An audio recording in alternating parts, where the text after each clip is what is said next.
আব্বা, আব্বা, জেরিন, আরে কই তোমরা? দেখো আমি আইসা পড়ছি।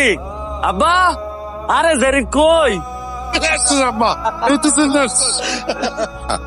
আব্বা, কয়টা দিন ধরে তুমগো কথা খুব মনে পড়তেছিল, তুমগোর দেখতে মন চাইতেছিল। আর আমি ভাবলাম তুমগোরে কোনো খবর না দিয়া হঠাৎ করে আইসা তুমগোরে চমকাইয়া দিমু, তাই তো চলে আইছি। কেন আব্বা, তুমি খুশি হও নাই? খুশি হব না কেন? আমি তো অনেক খুশি। আচ্ছা আব্বা, আমি তো আইসি অনেকক্ষণ হইলো, জেরিন কই? জেরিনরে দেখতেছি না। জেরিন, এই জেরিন। আব্বা, জেরিন তো জেরিন কি হয়েছে কত আব্বা? জেরিন তো আর একটা পোলার হাত ধরে ভেঙে গেছে। আমগরে কিছু না যায় না, রাতের অন্ধকারে সে পলায় গেছে। কি কইতাছো? জেরিন আমার রাইকা আরেকটা ছেলের সাথে পালায় চলে গেছে। কিন্তু কয়দিন আগেই তো আমার জেরিনের সাথে কথা হইলো, তখন জেরিন আমাকে কইলো ওর কি জানি স্বর্ণ গহনা পছন্দ হয়েছে, ওটা কিনবো, ওর কিছু টাকার দরকার। আমি ওর লাগে টাকা পাঠাইলাম।